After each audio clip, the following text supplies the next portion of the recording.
નમસ્કાર. ઝાલોદ નગરપાલિકાની ગંભીર બેદરકારી સામે આજે સ્થાનિક રહીશોનો પ્રચંડ રોષ ફાટી નીકળ્યો હતો.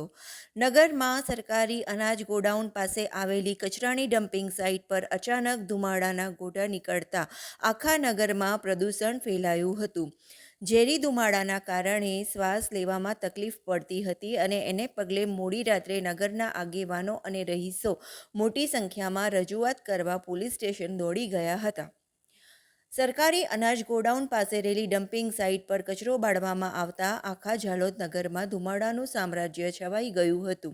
આ ધુમાડાના કારણે ખાસ કરીને બાળકો અને વૃદ્ધોને શ્વાસ લેવામાં ભારે હાલાકી ભોગવવી પડી હતી. સ્થાનિક રહીશોનો આક્ષેપ છે કે ડમ્પિંગ સાઇટ રહેણાંક વિસ્તારની નજીક હોવાથી વારંવાર આવી સમસ્યાઓ સર્જાય છે, જે આરોગ્ય માટે જોખમી બની રહી છે. આ ગંભીર સમસ્યાને પગલે સ્થાનિક નાગરિકોએ કલેક્ટર અને નગરપાલિકાના ચીફ ઓફિસરને ફોન કરીને તાત્કાલિક ઉકેલ લાવવા રજૂઆતો કરી હતી. જો કે આટલી મોટી ઘટના છતાં ચીફ ઓફિસર નગરપાલિકામાં હાજર ન જણાતા લોકોમાં રોષ બમણો થયો હતો. લોકોએ સીઓની કાર્યપદ્ધતિ સામે સવાલો કર્યા હતા અને રોષ ઠાલવ્યો હતો કે તંત્રના લોકોના સ્વાસ્થ્ય સાથે ચેડા કરી રહ્યું છે. સ્થિતિની ગંભીરતાને જોતા નગરપાલિકાના ઉપપ્રમુખે તાત્કાલિક દરમિયાનગીરી કરી હતી. તેમણે કચરામાં લાગેલી આગ અને ધુમાડો શમન કરવા માટે નગરપાલિકાના ફાયર ફાઇટર ઘટના સ્થળે મોકલી આપ્યા હતા. પાણીનો મારો ચલાવી ધુમાડો ઓછો કરવાના પ્રયાસો હાથ ધરાયા હતા, જેનાથી સ્થાનિકોને આંશિક રાહત મળી હતી. નગરજનોની હવે એક જ માંગ છે કે આ ડમ્પિંગ સાઇટનો કાયમી ઉકેલ લાવવામાં આવે, જેથી ભવિષ્યમાં આવા પ્રદૂષણ અને આરોગ્યના જોખમોથી બચી શકાય.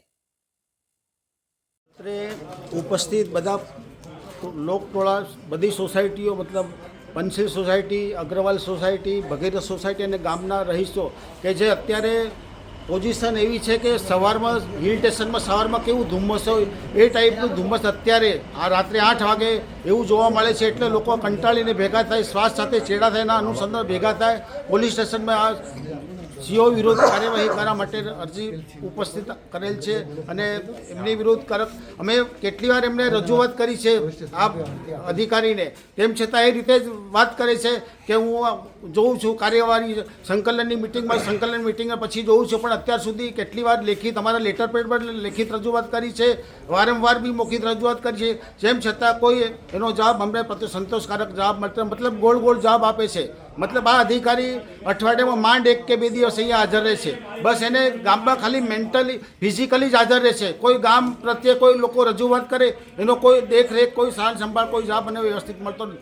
એટલે ના છૂટકે અમારા આરોગ્ય સાથે ચેડા થાય એના અનુસંધાનમાં ગામ લોકો ટોળા સાથે અહીંયા પોલીસ સ્ટેશન હાજર થાય છે અરજી આપવામાં.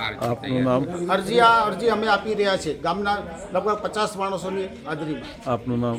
ગોરધનભાઈ પટેલ, પંચશીલ સોસાયટી પ્રમુખ, ઝાલોદ નગરમાં આવેલ પંચશીલ સોસાયટી પાછળ એફસીઆઈ ગોડાઉનની પાછળ ડમ્પયાર્ડ આવેલ છે. ત્યાં નગરપાલિકા દ્વારા વર્ષોથી કચરો નાખવામાં આવે છે. છેલ્લા 6 મહિનાથી ડેલી એમાં કોઈને કોઈ વ્યક્તિ દ્વારા આગ લગાડવામાં આવે છે.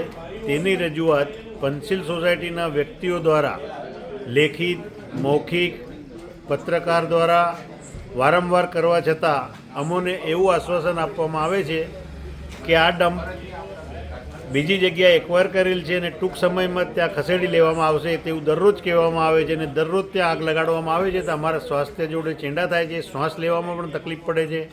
અમારી ઘરે મારી માતા છે, 75 વર્ષની ઉંમર છે, નાના બાળકો છે, બધાને શ્વાસ લેવામાં ખૂબ જ તકલીફ પડે છે. આનું નિરાકરણ ઝડપી થાય તેવી અમે અપેક્ષા રાખીએ છીએ. આપનું નામ?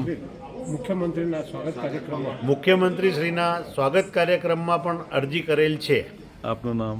મનોજભાઈ અગ્રવાલ, રહેવાસી પંચશીલ સોસાયટી, ઝાલોદ.